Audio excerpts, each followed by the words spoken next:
The battlefield still smoked under a pale alien sky. Broken ships lay scattered like dead giants, their metal ribs glowing with heat. The ground smelled of fire, ash, and blood. Daniel stumbled across the wreckage, his rifle heavy in his hands, his heart still racing. The fight was over, at least for now. Silence stretched across the valley, but it was the kind of silence that carried screams still trapped in the air. He was a soldier, just one of many humans sent to this distant world, and he had seen war before. But today felt different. Today felt heavier. Maybe it was because he had survived when others had not. Maybe it was because he had heard voices calling for help and could not walk away. He stopped when he heard it again. A cry, weak, desperate, almost hidden under the groans of burning metal. Help! Help me! Daniel froze, listening. The voice was not human. The sound carried a different rhythm, softer, like music buried in pain. He followed it, moving past twisted hulls and broken weapons until he saw her. A figure trapped beneath a piece of wreckage, her body pinned. She was alien, yes, but not monstrous.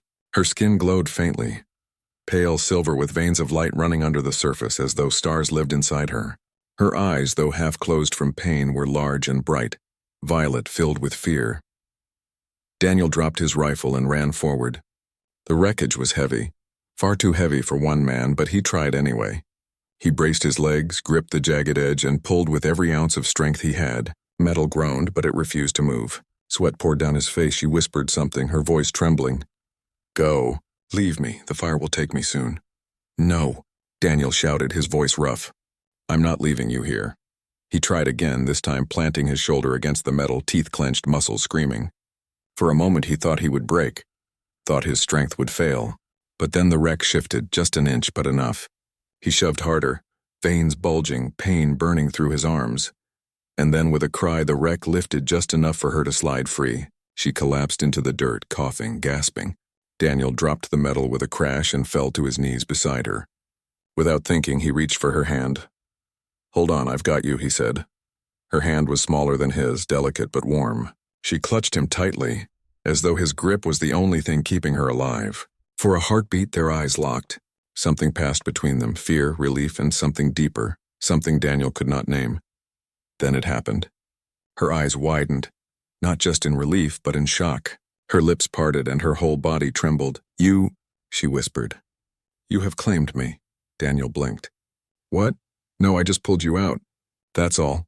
But she shook her head violently, her violet eyes burning with strange intensity. She clutched his hand even tighter as though terrified to let go. You touched me in the moment of death, she whispered. You saved me when my soul was leaving. In my people's law, in our blood, that means you are my only, my mate forever. Daniel's mouth went dry. He stared at her, lost for words. I think you're confused, he stammered. I didn't mean, look, I just did what anyone would do. I wasn't trying to. But she turned her face away, tears streaking the dirt on her silver skin. Her voice shook. It does not matter what you meant. The bond has chosen. You are mine and I am yours, Daniel's heart pounded in his chest. He felt as though the ground had shifted under him, as though he had stepped into a story he did not understand. He was just a soldier, just a man trying to survive one more day of war. He had not come here to bind himself to anyone, let alone an alien girl from a world he barely knew. Yet when he looked at her, lying weak but alive beside him, he felt something stir inside. He had seen soldiers die, comrades fall, friends vanish into fire, but in her eyes he saw life clinging, refusing to fade, and he had saved that life. Still, the weight of her words pressed on him, claimed, forever, a bond unbreakable. Daniel stood, pulling her gently up with him. She leaned on him, trembling, her body weak from the wreckage. He wanted to say something, anything, to break the heavy silence between them, but the only words that came out were soft, almost a whisper. You're safe now. She looked at him with those glowing violet eyes, and though her lips said nothing, her gaze answered in a way he could not ignore. She did not see safety in the fire or the ruins. She saw it in him. Daniel felt a shiver crawl up his spine. He had no idea what fate he had just stepped into, but deep inside he knew this was not a simple rescue. This was the beginning of something he could not walk away from. The alien girl's name, he would later learn, was Lyra. And from that day forward, no matter how much he tried to deny it, her whispered words would echo inside him. You have claimed me. And maybe, just maybe he had. The campfire flickered low in the ruins of the battlefield. Daniel sat a short distance away, his back against a broken wall, his rifle within reach. He was tired, but sleep refused to come. His mind replayed the moment again and again. The girl's hand in his, her trembling words. You have claimed me. Across from him, the alien girl sat wrapped in a torn piece of cloth he had given her. She was quiet, her violet eyes fixed on the flames, her silver skin glowing faintly in the firelight. Every so often she would look at him as if she wanted to speak but could not. Finally, Daniel broke the silence. Your name.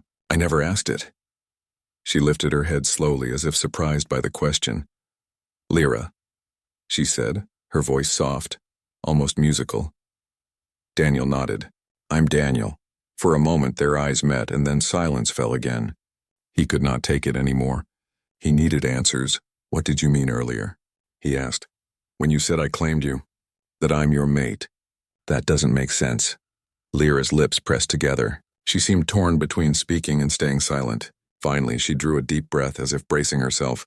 My people. The Artheni. We are not like humans, she began slowly. We do not choose freely. We do not wander from one love to another. We are bound, Daniel frowned. Bound? Yes, she whispered. From the moment of first contact. A bond that is sacred, older than memory. When we are touched at the edge of death, when life is pulled back by another's hand, the bond seals. It is eternal. It cannot be undone. For us, there is only one mate. One for a lifetime. One forever. Her words fell heavy between them. Daniel stared at her, trying to understand. You're saying, just by pulling you out of that wreck, I married you? Lyra winced at the bluntness of the word, but she did not deny it. Yes, she said. By the law of my people. By the law of my blood. Daniel let out a sharp breath and rubbed his face with both hands. This can't be real. I didn't know. I didn't agree to this. Her voice broke at that, soft but filled with pain. You think I asked for it? You think I dreamed of being bound to a stranger from the stars? She turned her face away, her shoulders shaking.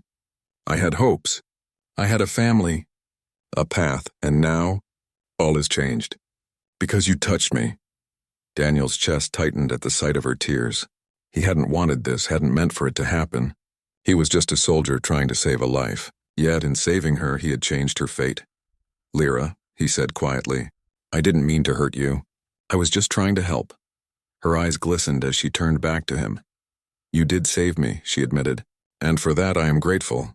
But in saving me, you have also taken me. Whether you want me or not, I am yours now. The words struck deep. Daniel felt his throat tighten. He looked at her, this girl who had lost her people, her freedom of choice, her very future, and all because of one moment. One hand reaching through fire. The fire crackled softly, filling the silence between them. Daniel shifted uncomfortably. He had faced battle, blood, and death, but nothing had ever felt as heavy as this. Finally, he asked, What happens if I walk away? Lyra flinched as though struck. Her voice dropped to a whisper. Then I live unbonded, empty, forever. Daniel stared at her, shocked. Forever? You're saying you'd never, she said, cutting him off. No other can touch me. No other can hold me. My heart, my body, my spirit, all belong to you now, even if you throw them away. The firelight danced across her face, showing both her beauty and her sorrow. Daniel's hands clenched into fists. He wanted to deny it, to argue, to call it madness. But deep down he knew she believed every word. And maybe, just maybe, she was right. Because when he thought back to that moment, the way her hand had clutched his, the way her eyes had locked onto his, he had felt something too. Something powerful, something terrifying. He shook his head. This is insane, he muttered. I'm just a man. I'm not ready for forever. Lyra's voice was calm now, though heavy with sadness. Forever has already chosen you, Daniel, whether you are ready or not. The words settled into him like stones in water, sinking deep. He stared into the flames, lost in thought. For the rest of the night, neither of them spoke. Lyra sat in silence, her hands folded tightly in her lap. Daniel sat opposite her, his mind a storm of fear, guilt, and something else he could not name. But one thing was clear. Life would never be the same again. The next morning, Daniel woke to find her watching him. Her expression was unreadable, but her eyes were soft. She had not run. She had not tried to escape. She was still there, still bound to him. He felt a strange pull in his chest, half dread, half warmth. "Lyra," he said carefully, "I don't know how to handle this. I don't know if I can." Her voice trembled, but she met his gaze with courage. "Then learn," she whispered. "Learn with me, because neither of us has a choice anymore." Daniel swallowed hard. The battlefield around them was silent now, but inside another war had begun. A war not of guns and fire, but of hearts, destiny, and a bond neither of them had asked for, but could not escape. And as the sun rose on that broken world, Daniel realized the truth. This was no accident. This was the beginning of something far larger than himself. The days after the battle were quiet, but not peaceful. Daniel and Lyra traveled together through the burned-out valleys, searching for food, shelter, and some way back to human lines. He had expected her to keep distance, to avoid him now that the strange bond tied them together, but she did not. She walked close, always watching him, her violet eyes filled with something he could not read. Hope, fear, maybe both. Yet the silence between them was heavy. Every time he looked at her, Daniel felt the weight of her words pressing on him. "I am yours now, forever." One evening, after hours of walking, they found a broken transport ship half buried in ash. Inside, the wreckage offered enough cover to make a camp. Daniel set a small fire using scraps of wood and wiring. Lyra sat across from him, her knees drawn close, her silver skin glowing faintly in the dim light. Daniel finally broke the silence. "You've been quiet." She tilted her head, her long, pale hair falling across her shoulder. "What is there to say? You do not want this bond. I can feel it." Daniel's jaw tightened. "It's not about wanting. It's too much, too heavy." Her eyes lowered, sadness flickering in her expression. "I know." He leaned forward, his hands pressed together. "Lyra, where I come from, people choose. They find someone, they fall in love, they decide. Sometimes it works, sometimes it doesn't. But there's always a choice. What you're telling me, it's like fate is a prison. You never get to decide who you love." At that, she lifted her head sharply. Her voice trembled, but it carried fire. "You think I do not know this? You think I wanted my heart stolen in a moment of fire and ash? No, Daniel. I did not choose this either. But I cannot change it. My people are bound by blood and soul. Once touched in death, there is no second chance. No other love." Daniel's chest tightened. The pain in her voice struck him harder than any bullet. For a moment, he had thought only of himself, of the weight, the responsibility, the fear of being trapped. But now he saw her truth. She was trapped too. He lowered his voice. "So if I leave you?" Her lips trembled. "Then I live unbonded. I live alone. My body will grow, my years will pass, but my heart will never belong again. I will watch others find their mates, raise families, build lives. And I will remain empty." The fire popped softly, sparks dancing in the air. Daniel's throat felt tight, his hands clenched against his knees. The image of her living like that, lonely, forgotten, staring at couples with hollow eyes, burned inside him. "I don't want that for you," he said quietly. "Then what do you want for me?" she asked, almost a whisper. Daniel had no answer. His mind was a storm. He wanted freedom. He wanted choice. But when he looked at her, fragile yet strong, scarred yet still glowing, he also wanted something else, something he couldn't name. Frustration boiled in him. He stood suddenly, pacing the small camp. "This isn't fair, none of it. Not to you, not to me. I didn't ask for this, and neither did you. But now it feels like we're both chained." Lyra flinched at his words, but her gaze stayed steady. "Yes, we are chained.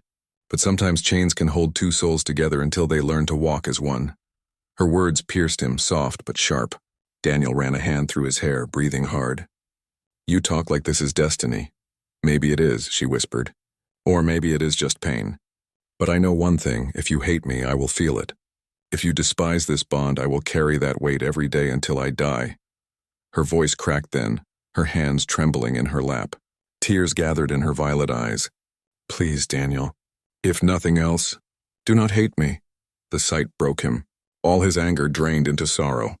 He sat back down slowly, staring at her through the firelight. For a long moment he said nothing. Then he spoke, his voice low. I don't hate you, Lyra, not at all. She blinked, startled. I'm just scared, Daniel admitted. Scared of something I don't understand. Scared of hurting you. Scared of failing. Her tears slipped free, running down her silver cheeks, but her lips curved in the smallest fragile smile. Then we are the same. For I too am afraid. Silence wrapped around them again, but it was different this time. Softer, warmer, no longer a wall, but a fragile bridge. Daniel looked at her and realized that though he did not choose this, though fate had forced it, he could not walk away without breaking her completely, and breaking her would break something inside him too. That night, he lay awake staring at the wreckage roof above. He thought of Earth, of home, of the way humans lived and loved. He thought of choice, of freedom. But then he thought of Lyra, her trembling voice, her violet eyes, the way she had clutched his hand like it was her last hope. He turned his head slightly, watching her sleep curled by the fire. Her face was peaceful now, her tears dried. She looked less like a stranger, and more like someone who belonged beside him, though he still didn't understand why. And as the fire died to embers, Daniel whispered into the night, though she could not hear, I don't know if I can be what you need, but I won't let you suffer alone. It was not a vow of love. Not yet. But it was a promise. The conflict between worlds, the human world of choice and the Arthini world of fate, still burned between them. But something had begun to shift. Slowly, painfully, maybe beautifully. And Daniel knew this war was no longer just about guns or battles. It was about hearts, his, hers, and the bond neither of them had asked for, but both of them now carried. The days dragged on like heavy chains. Daniel and Lyra moved from wreck to wreck, scavenging food, water, and scraps of shelter. They were alive, but not whole. Every step they took together seemed to draw them closer, yet every thought inside Daniel's mind screamed for distance. He tried to hide it at first. He smiled when she looked at him, shared food, carried the heavier loads. But deep inside his heart twisted. He had never asked for this. He had never chosen her. And the weight of forever pressed on him like a mountain. One night, under a broken canopy of stars, it finally broke. They had stopped to rest near the remains of a burned village. The ruins were silent, the air carrying only the faint scent of smoke and ash. Daniel built a small fire while Lyra sat quietly beside him, her eyes distant. He watched her for a long moment, then shook his head, frustration boiling inside. This can't go on, he muttered. She blinked, turning to him. What do you mean? This, he snapped, waving a hand between them. This bond. This prison. I didn't ask for it. I didn't agree to it. And every day it feels like I'm drowning. Lyra flinched as if struck. Her lips trembled. I know it hurts you. I feel it. Then why don't you let me go? He demanded. His voice was rising now, sharp and bitter.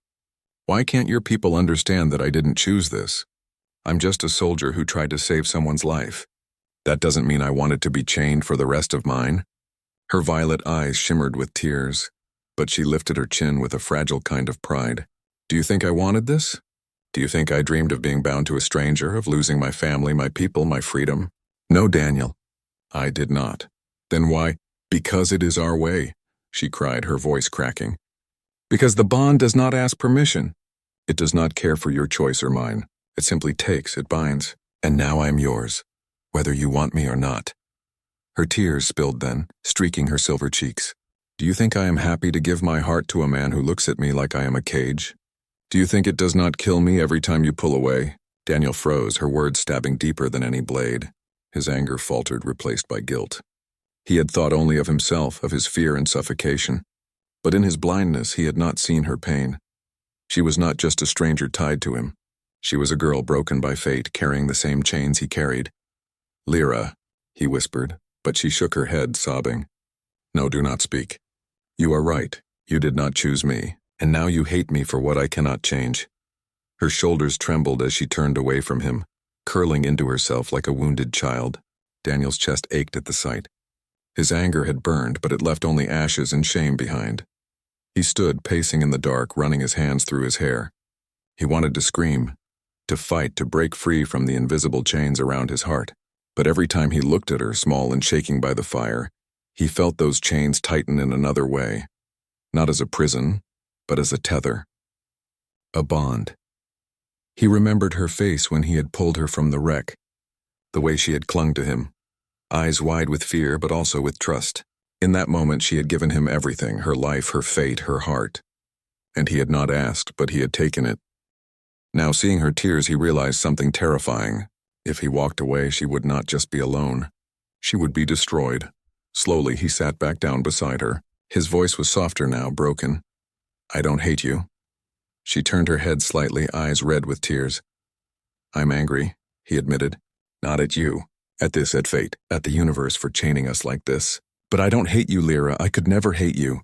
Her breath caught, her lips trembling. "Then why do you look at me with such pain?" "Because I'm afraid," he said, his voice cracking. "Afraid I'll fail you. Afraid I'll never be enough. Afraid I'll ruin your life and mine too."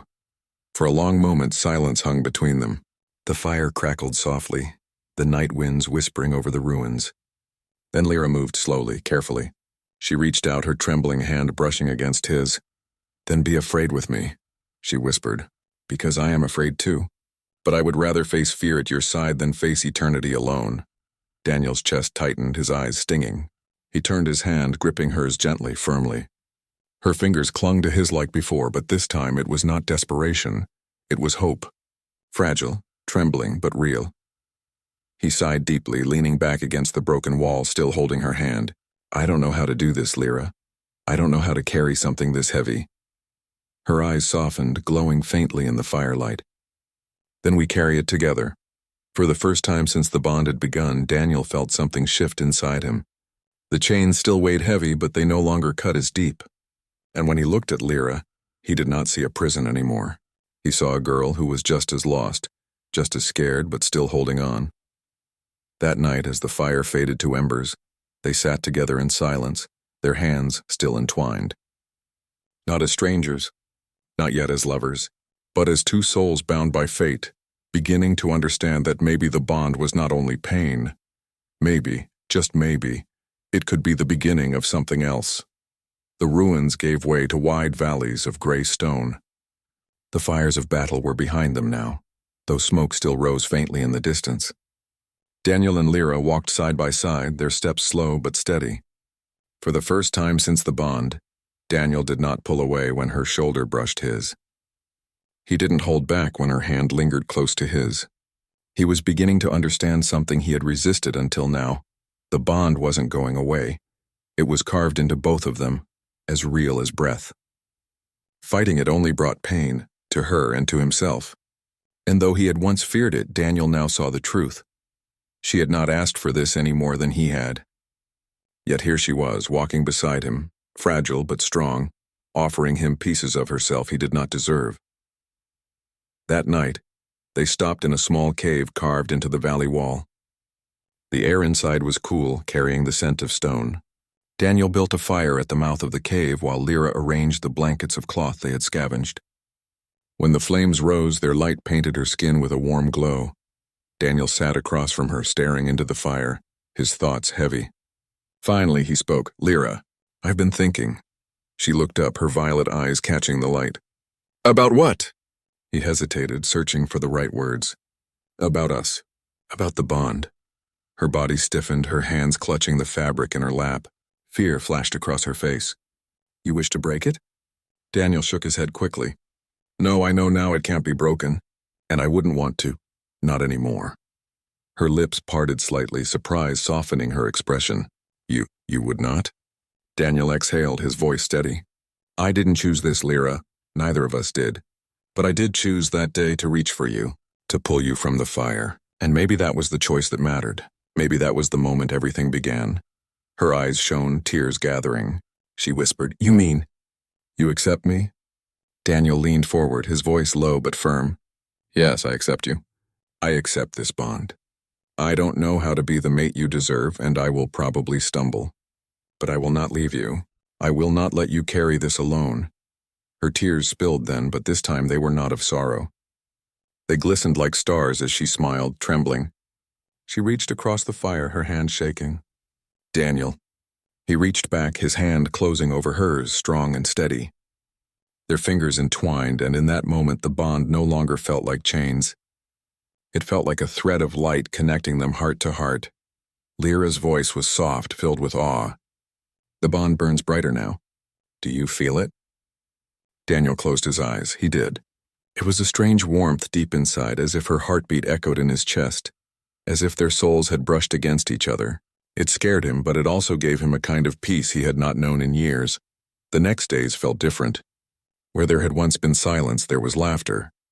Lyra told him about her people, the Arthini traditions, their songs, their cities of crystal that shone under twin suns. Daniel told her about Earth, about oceans that roared like thunder and forests that stretched for miles. She listened with wide eyes, fascinated, and in turn he listened to her stories as though they were precious treasures. At night she sang softly in her own language. Daniel didn't understand the words, but the melody soothed him, carrying away the weight of war.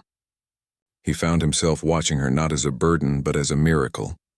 She had lost everything, yet she still found a way to smile. One evening, as the sun dipped low, they sat on a ridge overlooking the valley.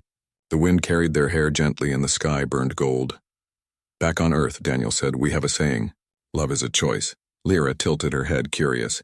And for us, love is fate. Daniel smiled faintly. Maybe for us. It can be both. Her violet eyes shimmered. She leaned closer, her voice almost a whisper. Then choose me, Daniel. Not because fate says so. Not because the bond forces you. Choose me as you would have on your Earth. His breath caught. He looked into her eyes, so deep, so full of trust and hope. Slowly, carefully, he lifted his hand and placed it against her cheek. Her skin was warm, smooth, glowing faintly under his touch. I choose you, he said softly. Here, now, forever. Her eyes closed, tears slipping free, and she pressed her cheek into his hand. Then I am truly yours. The words were simple, but they burned into Daniel's heart like fire. For the first time, he did not feel fear. He felt strength. He felt belonging. The bond was no longer a chain. It was a vow. That night, as they returned to their cave, Daniel carried that thought with him. He had once believed the bond had stolen his freedom, but now he saw it differently. The bond had not stolen, it had given. It had given him someone to fight for, someone to protect, someone who saw him not as a soldier, not as a weapon, but as a man. And for the first time in years, Daniel felt alive. When he lay down beside the fire, Lyra curled close, her head resting lightly against his shoulder. He did not pull away. He let her warmth sink into him, let the bond hum between them like a quiet song. As sleep pulled him under, one final thought echoed in his mind. This was not fate's prison.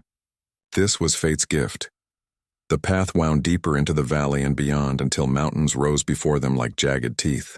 Lyra walked with purpose now, her steps strong, her violet eyes steady. Daniel followed close, his hand brushing hers often. Their bond pulsed warm between them, steadier with each passing day. At last they reached the hidden refuge of the Arthini survivors. A city of crystal domes lay nestled in the cliffs, glowing faintly as if alive. It was smaller than Lyra had remembered, wounded by war, but it was home. When the guards saw her, their eyes widened, voices rising with shock and joy. Princess Lyra. She lives. Daniel stiffened at the word princess. He looked at her and she gave him a small, almost guilty smile. I am the daughter of our last queen, she whispered. But I am also yours. The guards, however, saw something else.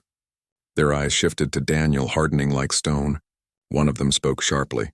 And who is this human? Why does his hand touch yours? Lyra lifted her chin proudly. He is Daniel. He saved me, and he has claimed me.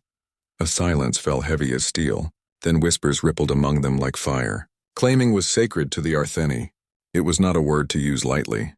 Within hours, they were brought before the Council of Elders, a ring of robed figures sitting beneath the largest crystal dome. The chamber glowed with a pale blue light, as though the walls themselves were breathing. The eldest among them, a tall woman with silver hair and piercing eyes, leaned forward. Her voice was sharp. You speak dangerous words, child. Claimed by an off-worlder? Do you understand the weight of such a bond? Lyra's voice did not falter. I do. He saved me when no one else could. The bond is sealed. Murmurs broke out, some horrified, others sorrowful. Daniel felt the heat of their stares. He wanted to speak, but his throat felt dry, heavy with the knowledge that he was an intruder in their sacred circle. Finally, the elder's eyes locked on him. Human, do you even know what you have done? Daniel swallowed hard, then rose to his feet. I didn't know, not at first. But I know now. Your people bond for life. Only one mate. No second chance, and He hesitated, then straightened his shoulders. I choose her. Not because of fate, but because of who she is. I will not abandon her. The chamber erupted. Some elders slammed their staffs in disapproval. Others whispered urgently. One younger counselor stood and shook his head. Unthinkable. An alien cannot carry our line. The bond cannot be pure. Lyra stepped forward, her voice rising. The bond is already formed. You cannot undo it. His soul is tied to mine. Then it must be tested, the silver-haired elder declared. Her eyes narrowed, her tone cold. If this human truly shares the sacred bond, let him endure the trial of hearts. Only then will we see if fate speaks truth or if you have been deceived. Daniel frowned. Trial of hearts? Lyra's face paled. Her hand trembled as she reached for him. Daniel, it is dangerous. The trial tests the bond by forcing both hearts to endure what the other fears most. If he fails, the bond shatters, and so do we. Daniel's jaw tightened. He looked at her, at the tears trembling in her eyes. Then he turned to the council and spoke clearly. Then I'll face it. The elders nodded grimly. So be it. The trial begins at dawn. That night in the small chamber they were given, Daniel sat with Lyra in silence. Her hands fidgeted nervously, her violet eyes shimmering with fear. You shouldn't do this, she whispered. If you fail, you will break apart. We will both suffer. Daniel reached for her, taking her trembling hands in his. Lyra, do you believe in me? Her eyes widened. Slowly she nodded. With all that I am, then I'll be fine. His voice was steady, even as his own fear gnawed at him. Because I'll hold on to that. On to you. She leaned into him then, her forehead resting against his chest. Her voice was soft, broken. I cannot lose you, Daniel, not now. Not after I've found you. He held her close, his hand resting on the back of her head. You won't, I promise. At dawn, the trial of hearts began. Daniel stood inside a vast crystal chamber, its walls glowing with a strange light. Elders formed a circle around the edges, chanting softly. Lyra stood across from him, her hands pressed to her chest, her eyes locked on his. The elder raised her staff. The trial begins. Let the bond be tested. The crystals flared, and suddenly Daniel was no longer in the chamber. He was back on Earth, smoke, fire, and screams filling the air. His squad lay broken around him, men and women he had sworn to protect. He reached for them, but their faces melted away into ash. Alone. Always alone. A voice cut through the nightmare, Lyra's voice. Daniel! He turned and she was there, but faint like a ghost. His chest ached. His fear screamed at him, You will lose her too. Just like the rest, always, no. Daniel roared, pushing against the vision. Not her. Not this time. He fought through the fire, through the screams, reaching for her. His hands shook, his heart burned, but he pushed on until his fingers closed around hers. The vision shattered like glass. Now it was Lyra's trial. She gasped, falling to her knees as shadows rose around her. In the darkness she saw her mother, the queen, falling beneath enemy blades. She saw her people burning. She saw herself left behind, abandoned, unloved. A voice hissed in her mind, He will leave you too. Humans are not bound. He will walk away as all have. Tears streamed down her cheeks. She wanted to believe the voice. The fear was so heavy. But then she felt it, Daniel's hand gripping hers, strong, unyielding. His voice cut through the dark. I won't leave you. Not now. Not ever. The shadows screamed, but his words were fire, burning them away. She clung to him, her tears soaking his shirt, and the vision collapsed into light. When the crystal chamber reappeared, the two of them stood together in the center, holding each other, breathless but unbroken. The elders stared in silence, awe flickering in their eyes. The silver-haired elder finally spoke, her voice softer than before. The bond is true. Daniel and Lyra looked at each other, their hands still entwined, their hearts still trembling. They had faced fear together, and together they had endured. The council bowed their heads. So it is sealed. You are one.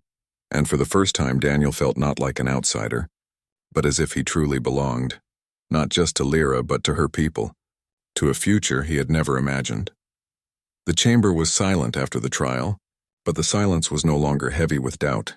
It was the silence of respect. Daniel and Lyra stood hand in hand in the center, their bond glowing like an unseen flame. The eldest counselor's voice echoed softly. "The trial has spoken. The bond is true. It cannot be denied." Daniel felt the weight of those words sink into him. For the first time since he had stepped foot among Lyra's people, he was not just an intruder. He was part of something larger, something sacred. He looked at Lyra, and she looked back, her violet eyes shimmering with quiet triumph. Still, the council's acceptance was not unanimous. One younger elder rose sharply. "Even if the bond is real, how can we trust it? A human cannot carry our bloodline. He does not belong to the Arthani. What happens if he fails her in the years to come?" Lyra's chin lifted, her voice clear and unyielding. "He has already proven more than any Arthani warrior." "He faced my fears and his own. He chose me freely, even when fate gave him no choice. Tell me, what greater proof could there be?" Her words rang through the hall, and though the younger elder still frowned, he said no more. The silver-haired leader raised her staff. "So it is done. You are bound, and though our people must rebuild, perhaps there is a lesson in this union, that even across species hearts may find truth." That night the survivors of Lyra's people gathered. Small fires dotted the valley, and voices rose in old songs that had not been sung since the war began. It was a fragile celebration, but it was real. Daniel sat among them, unsure at first, until a young child tugged on his sleeve and offered him a crystal flower. Its petals glowed faintly in the dark. "For you," the child whispered. "Because you are hers." Daniel's throat tightened. He looked at Lyra, who was watching with a smile that carried both pride and tenderness. He took the flower carefully, as if it were the most precious thing in the galaxy. For the first time in years, Daniel felt something he had long thought lost: hope. But hope was never safe for long. Days later, a message arrived from orbit. A transmission from the warlords who had shattered the Arthani. They had tracked the survivors, and now they demanded surrender. If the Arthani did not yield, they would burn the valley. Fear spread among the people. They had no army left, no fleets, no power to resist. The council gathered in desperation, voices breaking with panic. "We cannot fight them again. We will be destroyed." Lyra's voice cut through the noise. "We will not surrender." Her words silenced the hall. The elders stared, shocked. Lyra turned, her hand finding Daniel's. "We have something they do not. We have each other. We have a bond stronger than their fear." Daniel stood beside her, his jaw firm. "I fought wars on Earth. I know what hopeless battles look like. But this isn't hopeless. Not while we still stand. Not while we still choose to fight." Some argued, some pleaded for peace, but in the end, the people looked at Lyra, their princess, and they remembered the trial. They remembered the bond. And slowly, one by one, they began to nod. When the warlord's ships descended, fire streaking the sky, Daniel and Lyra stood at the front of their people. The bond pulsed bright between them, stronger than ever. The enemy expected fear. Instead, they found defiance. As the ground shook with the landing of war machines, Daniel raised his voice. "Listen well. You think we are broken. You think we are weak. But you are wrong. These people are not alone. I stand with them. I stand with her." He squeezed Lyra's hand, his voice rising like thunder. "And if you want them, you'll have to go through me." Lyra stepped forward, her eyes blazing with a light that seemed to come from within. "We are bound, human and Arthani, one heart, one soul. Strike one of us and you strike us both, and we will not fall." Something stirred then, something beyond the enemy's understanding. The bond between them flared, glowing so brightly that even the war machines hesitated. A wave of energy rippled outward, a living shield that rose from their joined hands. The soldiers staggered back, their weapons useless against the invisible wall. The warlords cursed from orbit, demanding an explanation, but there was none. This was not a weapon. This was not technology. It was love, unyielding, unbreakable, alive.